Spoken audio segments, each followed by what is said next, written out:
একদম হাইকোর্টের আরো একটি রয়েছে নির্দেশ।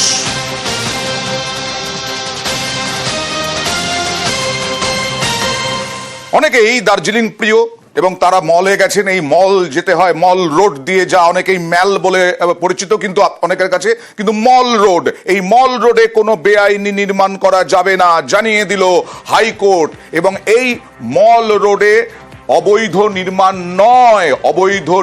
নয় অন্তর্বর্তীকালীন নির্দেশ বিচারপতি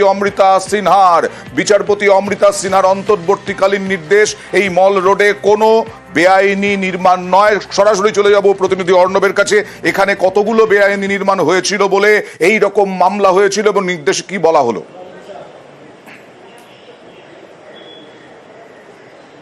দেখো, নির্দিষ্টভাবে মামলায় অভিযোগ এসেছিল যে মল রোডে এক্ষেত্রে একটা হোটেল তৈরি হচ্ছে, বেআইনি নির্মাণ হোটেল তৈরি হচ্ছে এবং অসাধু উদ্দেশ্য নিয়ে সেটা করা হচ্ছে এবং দার্জিলিং পুরসভা এলাকায় এই কাজ করা হচ্ছে।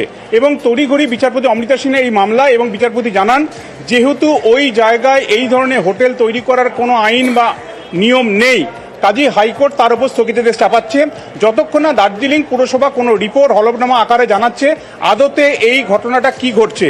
অভিযোগ হলো হোটেল তৈরির এবং সেটা লাভজনক ব্যবসা করার জন্য, যদিও পুরসভার তরফে আইনজীবী যুক্তি দেন যে আদতে রাস্তা সংস্কার হচ্ছে, অর্থাৎ মল রোডের ওখানে ম্যালের রাস্তা সংস্কার হচ্ছে, সেই সংস্কারের প্রশ্নে কিছু হকারদের পুনর্বাসন দেওয়ার জন্য এরকম কিছু নির্মাণ হচ্ছে এবং দার্জিলিং পুরসভার কার্যত ভাড়েমা ভবানী অবস্থা, তাই জিটি এর কাছ থেকে টাকা নিয়ে এই কাজ তারা করছে।